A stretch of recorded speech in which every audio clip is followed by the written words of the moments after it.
Hello everybody and welcome to another video. I wanted to talk about the Laurels today because, to tell you the truth, originally I wasn't going to do a video about the new patch that came out, but the Laurel system that they've added does seem to be pretty damn cool, and there's some really awesome things that you can get in-game now through the Laurels that I did want to throw out there and share, because I know there have been quite a few people now that may have thought, Guild Wars 2, I've played enough of it, and now I don't really know what to do, especially when I've hit level 80, you know, people always kind of have that problem.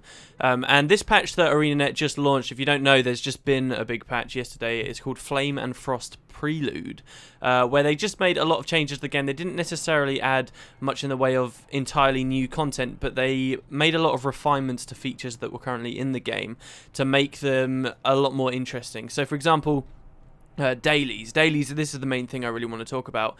Dailies used to be able to log on Guild Wars 2, you do some daily achievements and you get some extra experience, and that was about it. You might get some achievement points, and then later on they added jugs of karma, so every time you did your daily you'd get loads of karma, which made people very happy. But then we all kind of realised, hang on, we've got tons and tons of karma and there's nothing really to spend it on, and then people stopped doing their dailies again, and now they've refined the dailies further to make them particularly interesting. This goes for monthly too. The first thing you'll notice actually is that right up in the top right, oh well, you won't notice because I've already done it, but right up in the top right hand corner of your screen now, when you have a daily active, it will actually show up there, so you can see quite easily what you've got left to do. And dailies have been refined. First of all, depending on what day it is, there are different things you can do, which is just damn awesome if you ask me. I think it should have been that way since the launch of the game, and monthly's been that way for a while too, actually, to tell the truth. So monthly this month was pretty good, and it will be resetting quite soon. But so yeah, every time you go into Guild Wars 2, each new day there's different stuff to do. Some of it's quite interesting as well. Daily Dodger we had here, Daily Healer for reviving people, quite fun. There was a pretty broken one they had earlier on in the day that was to do with getting combo fields with other allies. I play an Elementalist, as you know, usually. I got it with the Elementalist, but it took quite a while. It seemed just very buggy, so they actually released a hotfix that got rid of that. So I believe it was replaced then with Variety, maybe. In any case, Daily was pretty cool today, and that will be how Daily functions going forward. So it's not going to be having the same route every time. You won't always be going into Darren Fields or doing that same thing each day, just so that you could get this stuff. But more importantly, now when you do your Daily, you still get the achievement points, you still get the experience, you still get the gold, you still get the jugs of karma, but also you now get something new called Laurels, and that's really what I wanted to talk about. They're down here. I've got 2 Laurels, as you can see, because I did daily yesterday and I've done daily today. And these Laurels can be spent at new vendors that are in the game. That's why I'm in Divinity's Reach. The vendors haven't just been added into one place. They've been added to all of the major cities in the game. I guess most people will be going to the one in Lion's Arch, which is located at Fort Mariner, but they're all over the place. And you can actually go to these guys and spend your daily Laurels.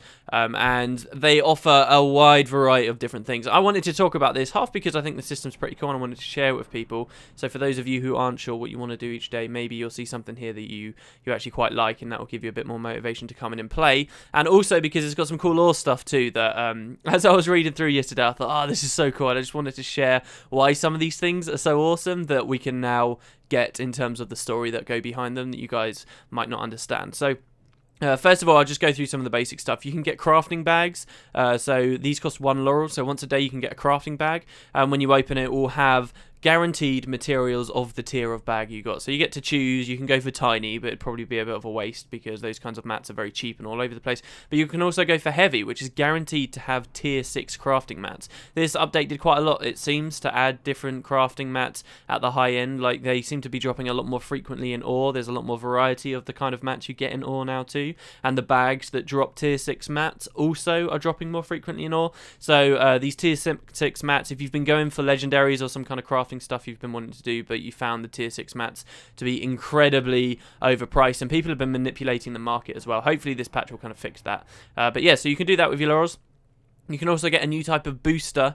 You'll be familiar with the icon. These are laureates. So a laureate is kind of someone that's had a great achievement or something, I suppose. But you can get an experience one, which will give you 30% experience, 30% magic find, or 30% coin from enemies, and that will stack on top of the other stuff you can get from the cash shop, which again is pretty cool. So you'll see some of these things might not excite you that much, but do consider that they all, I think, are kind of useful. And when we see how much stuff you really can get with Laurels, I think you'll probably be quite happy with just how long you can keep spending these Laurels and feel like this stuff worth going for. I mean, these you could get forever. forever if you really wanted. I mean, the Magic Find one in particular is pretty cool.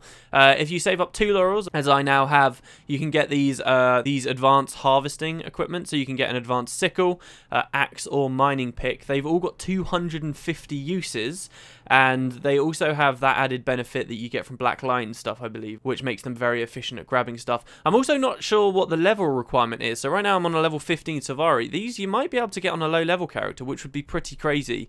And I think it can get any kind of resource too. Don't hold me to my word on that though, but that could be kind of interesting. So these are available now as well, which I think is kind of interesting. I wonder why they've been so nice about these though, because that kind of now, in a weird way, I see it as these are gonna drastically overshadow the other harvesting equipment you can get in the game. I mean, who's ever going to buy other stuff? And even who's going to buy stuff in the Black Lion store? But hey, there you go. If you don't want to spend 2 days on it, then you don't have to. But 2 days and then 250 uses is pretty good. Obsidian shards. So again, they've been doing this quite a lot. When they added the fractals, you could get obsidian shards there too. There's more and more ways to get obsidian shards. There's something else in this update too that gives you obsidian shards another way. So it's all kind of getting tied away from Balthazar now, which is kind of cool in some ways. In some ways, I don't like it too, because in Guild Wars 1, the only way to get obsidian shards really was to go into Balthazar's realm, and that was kind of similar in Guild Wars 2, but now it's not. You can just get these shards anywhere you want. If you save up 5 laurels, you can get 10 dyes. I don't know how that's going to affect the price of them. At the end of the day, that is 5 days worth of stuff just to get 10 identified dyes. I don't know whether it will change it that much. And then up here you can see also we've got different gear for professions. I believe these are 5 days as well. I believe if you grab these, they're just going to give you like an exotic for that class that you're playing as, like either armor or weapons. And I don't know whether that includes precursors, but if it does, then that also might be a really nice thing to go for. So we've got Necromancer gear. This would only give you weapons that I, as a Necromancer, can use. So you'd only get your axes, your staffs, your focuses, your scepters, and so forth, and daggers. Above that, we've got Mystic Binding Agents. I don't actually think anyone knows what this does, but it looks from the description, used in conjunction with slivers, fragments, shards, cores, and lodestones in the Mystic Forge. It looks like that's probably going to let you get lodestones out of lower tier rare mats, which will be quite cool. And then for a whopping 75 laurels, you can get Chansey von Snuffles the Third, who is a cat mini pet wearing a top hat that came second in a like cat competition that was going on here in Divinity's Reach. Or you can get a Geodelph, which is this new creature. I think, did they describe it as a spirit? But it's supposed to be protecting and defending the Norn of the Wayfarer Foothills and stuff, which I prefer the Geodelph. Insanely though, there's also an Endless Mystery Cat tonic for 100 laurels. I don't know whether that's going to transform you into different types of cats or just the mini pet that's below it, but there are quite a few different types of cats in Guild Wars 2, so I suppose they might like let you turn into any of them. But that's for 100. I'm sure there's going to be some crazy people that do want that. Good luck to you though, I say, for that. So anyway, that's the kind of first tab. There's some interesting stuff there, as you can see straight away. Maybe nothing really amazing, but you can also see there's tons of other tabs. There's this tab here, and these you can only purchase once per your account. I'm not quite sure why that is. I'm not sure how these work. Nobody will know until we can afford to buy them tomorrow when we all have enough laurels. But these are for the crafting disciplines. I'm guessing that they'll just give you some mats that allow you to get started with that crafting discipline, and they're only purchasable once per account, so it might mean that you get those mats when you make a new character, possibly. But then I'm not sure how that would work, because then you could just keep creating new characters and get loads of the items and then sell them or something. So not quite sure what the deal is there. They seem kind of interesting though, and once I know how they work, then I might actually start spending on them. There's World vs World stuff too, so you can get laurels in World vs World, obviously, and this is actually beneficial for you as a World vs World player. After 2 days, you can get tons of blueprints of whatever you want. I'm not sure about blueprints. I mean, there seem to be such a massive abundance of them anyway. I can't see why these would be so important. You will notice that the golems though you can't actually buy here, so that kind of big daddy one you still can't get through these means. But hey, that is something for World vs World players. And lastly, Ascended stuff. This also, I guess, applies to World vs World people, because now you can get Ascended stuff without actually ever having to participate in the fractals, which means that, you know, after 35 days, or if you do your monthly, which I believe gives you 10 laurels, and then 25 days after that, you can actually get 1 ring. It seems pretty steep, I guess, but this is just kind of an added extra, I suppose, is the way to look at the system. But you can get these rings. They are 35. I think ArenaNet is still encouraging people to do it through the fractals, because the amulets are just 30 laurels. So if you wanted to get 2 rings and an amulet, which is all the Ascended gear in the game right now, just through Laurels, that's going to take you a really long time. So I don't think they want people to ignore fractals. They still want people to get the rings through the fractals where it is better, because you can do just one set of fractals per day and you're guaranteed to get one pristine relic, which then obviously you can trade in for one of these rings in just 10 days instead of 35. But that's an option for you if you want it. They're all there. Now, the thing that really inspired me to do this video was because, and I never did it when the fractals themselves came out and these rings came out, all of this Ascended stuff, they all have really cool names as far as the lore is concerned, and they all have pretty cool stories. So these are the two rings I've got on my Elementalist, Rurik's and Adalbern's Royal Signet rings.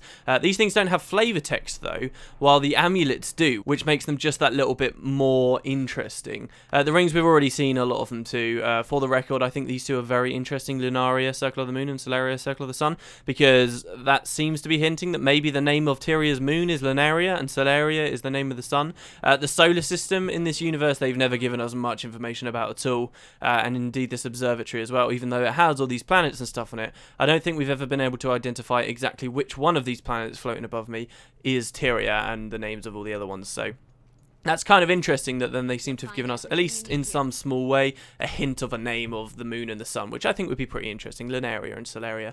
There's some other interesting stuff, I suppose. The Seal of the Canner is quite a cool one. The Red Ring of Death, obviously not very good for lore at all. Kind of breaks the fourth wall a little bit there, but you do have that. And yeah, just some generally interesting stuff. But now we have the amulets too. I thought I'd just go through the list in case some of these go over your heads, because some of these just were fantastic. So first of all, we have Thackeray's family crest. I should explain actually. The amulets don't offer any new stat distributions that we didn't see before in the ring. So by that I mean we have the Circle of Light, for example, that's toughness, power, vitality. You know, this is something that we've seen before, and then a little bit of magic find thrown in there too. We're not seeing any new combinations of stats on these amulets. It's all the old combinations, but you'll see there's an awful lot of amulets. Well, why are there so many if it's all just the same combinations that the rings were giving us? And that's because there's 3 amulets for every single stat combination. So for example, here we have Thackeray's family crest, the family crest of the famous Thackeray. So Logan Thackeray, of course, we know from Guild Wars 2, but we also saw Kieran Thackeray in Guild Wars 1, and Gwen, who then married him and became Gwen Thackeray, and like that whole line of people that moved through the 250 years to Logan that we see now. And then we've got the Mark of the Imperial Guard and the Baradin family crest. These all have the same stat distribution. The only difference is the type of infusion slot that they've got. So now with the new Laurels, you can get new types of infusions too, which you can see at the bottom, and these would be the utility ones, the gold from monsters, magic find, or experience from kills. Can I just point out, by the way, that this magic find is ridiculous, because if you have a back piece, an amulet, and 2 rings all ascended, and you can put these magical infusions in there for 20% magic find, you're getting an awful lot of magic find for free out of nowhere. It's basically a choice between 80% magic find or a little bit of power or a little bit of precision, you know. So I'm definitely looking at the magic find myself, but you could do that for gold too if you want, or even experience. Experience, I don't know though. I mean, skill points are pretty easy to come by. If you set up an alt though that somehow had all of those infusions on there early on and all that stuff, you know, if you went to that great length, you could probably level an alt pretty quick. So that would be one interesting thing anyway, but it still wouldn't compare to crafting. So anyway, there's these new infusions, and they're split into the 3 categories, and that's why we have 3 amulets of each. The first one, as I say, is Thackeray's family crest, the Mark of the Imperial Guard. I'm doing the Factions Lore series now, and this was quite cool to see just straight away, because it's a familiar icon that they've actually used for the image, and it's described as formerly worn by a member of the Imperial Guards of Cantha, who you'll probably be very familiar with if you've played Factions. They were the guys that basically looked after that empire. And the Baradin family crest, the family crest of the Baradin line. If you're only a Guild Wars 2 player, you'll just know Baradin as the big ghost guy that you kill in the script at the start of the game. But you actually got to meet this guy in Guild Wars 1, and he was pretty cool. It was a very interesting story that the developers set up, that basically Baradin's line is the true royal line that was supposed to be in charge of Ascalon. And there's other lore that suggests that the kings and queens of Kryta and Ascalon and Or were all supposed to have been descended from this one guy, and they all had a very particular kind of makeup of blood.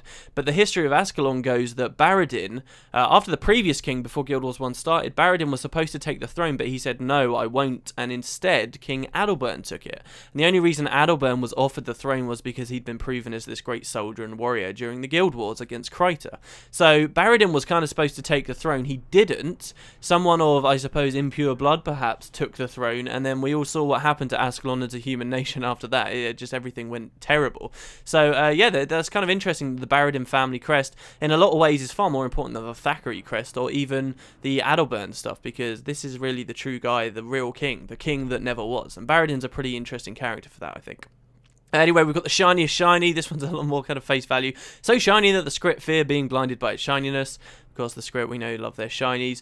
Sanford's medallion. This is in reference to Nicholas, the Traveller, that we knew from Guild Wars 1, and he was called Nicholas Sanford in pre-searing. I did go and look at the Guild Wars 1 stuff. There's no time he ever mentioned having a medallion. You never got to see that he had a medallion in game. They seem to have just thrown this up here. I'm not sure what the icon's supposed to be, but yeah, it's on there. I think that might be a Dolly-act that's an image on there, but I'm not sure. Vex solidified ether circuit as well. I haven't seen anything in Guild Wars 1 that ever mentioned him talking about a solidified ether circuit, but apparently this is a concoction of old technology and a tremendous ego. So Vex was a key Asuran character from Guild Wars 1, one of the first Asura, should I say, we ever met as the players, so Vex a pretty cool guy. Collar of the first Commissar, rumoured to be worn by the first Dredge to break free from dwarven slavery. So again, 250 years ago, we only really knew the Dredge as being enslaved by the dwarves, the Stone Summit in particular, and over the 250 years they broke away from that, and now they're just arseholes ruling themselves on the mountains, except we get to kind of participate in some of their revolutions in Guild Wars 2, so that's a pretty cool one too. Gwen's necklace given to her by Kieran, kind of interesting. Gwen, obviously a big iconic character of the first game. Jarlis Ironhammer's crest. This guy was the king of the Deldrimor dwarves. Very important character. He's got a jumping puzzle, one of the worst jumping puzzles in the game, but he's got one in some of the Norn areas. Crest of the last king of the Deldrimor dwarves, Jarlis Ironhammer. See, that's so cool, because Jarlis is... He was an interesting character before that became true. Before the fact he was the last king of the Deldrimor dwarves. He already had loads of stuff going on, but yeah, he was a pretty cool guy. The sleeping seed, this is a bit of a weird one. This mysterious seed appears to be dormant. My first instinct was to think, this could have something to do with a pale tree. What if this is a seed to planting a new pale tree or something? But lower down, you can actually see there's another one of these. There's another pale tree seed that they talk about later, so I'm not sure about that. Hymn to the Prophets, this is to do with the crate. We had lore before the game came out from the blogs about how the crate were from the deep seas, and they had these weird kind of mysterious smooth black stone monuments that they used to pray to, and we heard a lot about their religion actually, and I've not seen any of that actually in Guild Wars 2 since it's launched, but this is a pretty interesting little hint towards that. Straight from the dark depths of crate infested waters, Hymn to the Prophets. Yeah, there's a lot to do with the hierarchy of the crate. They're actually pretty cool. Speaker's Dawn Cord, a Hylek Speaker's prized medallion, not such an interesting one there. The Call of the Wild, this was the name of a ranger skill in Guild Wars 1, audible to only those who seek their legend. Obviously it's got a lot of ties to the Norn stuff there, pretty cool. This one's quite nice, the Mark of the Tetios Houses. The flavor text doesn't seem to match what this is called. The flavor text said, this must have once belonged to a victim of a Lagos assassin, but the item seems to suggest this is like a mark of the houses themselves, like it belongs to the Lagos, unless this is an item that a Lagos on a hunt gives to their prey or leaves on the body of their prey, for example, after they've been killed, and then moves on. But the Lagos obviously very interesting and more hints towards their kind of structure. We do hear about the Tetios houses a few times, but not that much in the game. We still don't know that much, so that's pretty cool to see. Distinguished Circle of Logic, a Ratisum Award for Extraordinary Genius, not too interesting. This one's amazing. This is probably my favourite one. The Jade Wind Orb.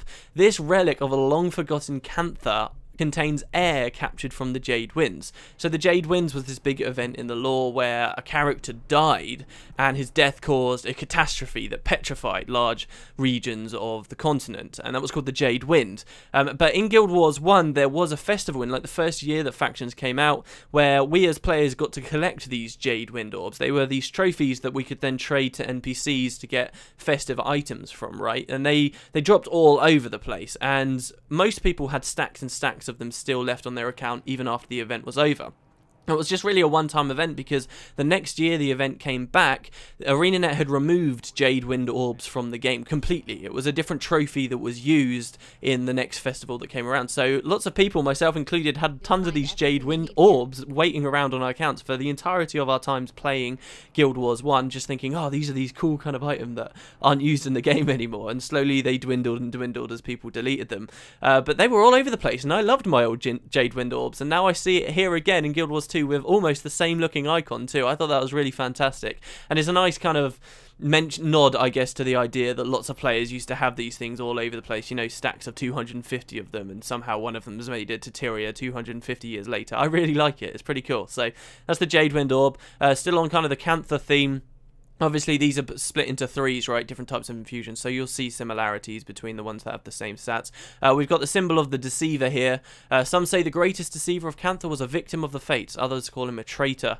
Of course, this is talking about the great bad guy in Factions, Shiro Tagachi. I really like the flavor text there because you can kind of look and interpret the story of Factions, particularly Shiro himself, as not necessarily a bad guy. He was stereotypically evil in pretty much every way imaginable, but really you can look at it as the story of a guy that just doesn't want to die, and he's a guy that wants to come back to life, and I think that's something we can all kind of empathise with. And the flavour text there saying that he was just a victim of the fates is probably quite true, especially when you find out later how Abaddon had influenced him and so forth. So that's a really cool one. The Master's Special Serum, this is talking about the Master of Whispers, of course, a closely held secret. Godrock Amulet, of course, that's just a reference to 2 areas, actually, in Guild Wars 2, to do with the God's Rock, and obviously all the gear that you can get to do with that. Conundrum of Mort's frustrations forever locked away. This is actually... this is one of the High Inquisitors, the Asura High Inquisitors. I don't really know that much about him, to be honest. I didn't realise he had all these complex things going on, but apparently his frustrations are locked away in this weird trinket here. Maybe we'll see more of that him going forward. You know, or any of these could be little references or nods towards stories we'll be seeing in the future. Here we go. This is the next one. The Bud of the Pale Tree, a delicate gift from the grove. Not as interesting as the other one, the mysterious one, but hey, there you go. The Heart of Malagan, the kind of the one true god for the Quarren here. Precious Jewel found in the depths of the ocean. Pretty nice idea there. Obviously, we don't know how it is related to Malagan or whether it really is or not, but because the Quarren are crazy and their god is really just one of the human gods, but never mind. The Blood of the Can-Er, of course, the Can-Er, the one true guy that will reunite all Char. Forged in the blazing fires of the Black Citadel's foundry. Is that really the blood in it or not? I doubt it. If they really did have the blood of the Can-Er, I'm sure the Char would be doing some very interesting stuff to try and trace his true lineage. A pretty nice idea, obviously related to the Char there. Feather of the Owl, this is quite a sad one. This feather is said to have fallen from the spirit of Owl before being destroyed by Jormak. One of the most moving places, if not my favourite place really in the Norn areas, is going to the Owl Sanctuary. Owl, of course, one of the prominent spirits of the Norn that died, was killed by the dragon and actually ceased to exist before Guild Wars 2 kind of takes place. And you as a player can go to where the Norn used to revere Owl, and it's kind of just in shambles. And Owl was a spirit that embodied a lot of family values and things, which is kind of symbolic, I guess, in a lot of ways about how families dying out and stuff. So yeah, it's pretty interesting, and this is supposedly a feather of the Owl. Star of Alona, a jewel from far away. I haven't seen any references to a specific star jewel in Alona. Back during Nightfall, I did have a look. I couldn't find anything. Next one's pretty good, though. The Jewel of Adashim. In Guild Wars Nightfall, we went and plundered this big, beautiful tomb that was guarded by Jin, and some of the princes fled to in a time of strife. And that's pretty cool. There was a big room in Adashim, this lost city that you used to be able to go into. There was a quest to do with this massive room full of gold and like the prize treasure in there, where a guy thought it was going to be the gift from the Jinn, but in fact it was the gift of the Jinn, and then you get attacked. So it's pretty cool to see the Jewel of Adashim here. As an item. The Golden Lotus, again, I couldn't see any references in Nightfall lore about this, but an exotic gift that speaks of faraway lands. Obviously those 3 Nightfall related ones paired up together. Now the last 3, pretty interesting. The Eyes of Abaddon. These are the ones that give you tons and tons of stats. The Eyes of Abaddon's, they burn with the fire of a forgotten god. Abaddon, obviously really interesting, cool guys. There were some big themes in Nightfall about eyes, about being able to see. You know, one of the main characters was blinded by Abaddon, and there was talk about Abaddon feasting on people's eyes. It was just a generally big theme that kind of permeated that whole campaign, and here we have the Eyes of Abaddon. Abaddon, of course, had like 8 eyes, like tons of them, so that's pretty cool. Another eye here as well, the Eye of Janthir. I've talked a lot about Janthir on the channel before. Of course, ties to the Messart and the White Mantle, and we have Janthir Bay here, the potential homeland for the Messart. Very interesting stuff. And of course in Guild Wars 1, the Eye of Janthir itself was this mystical item that would judge people to see whether they were chosen and worthy to be sacrificed in the Maguma jungle. And lastly, Sizgzi, that's the one I'm not going to be able to pronounce correctly.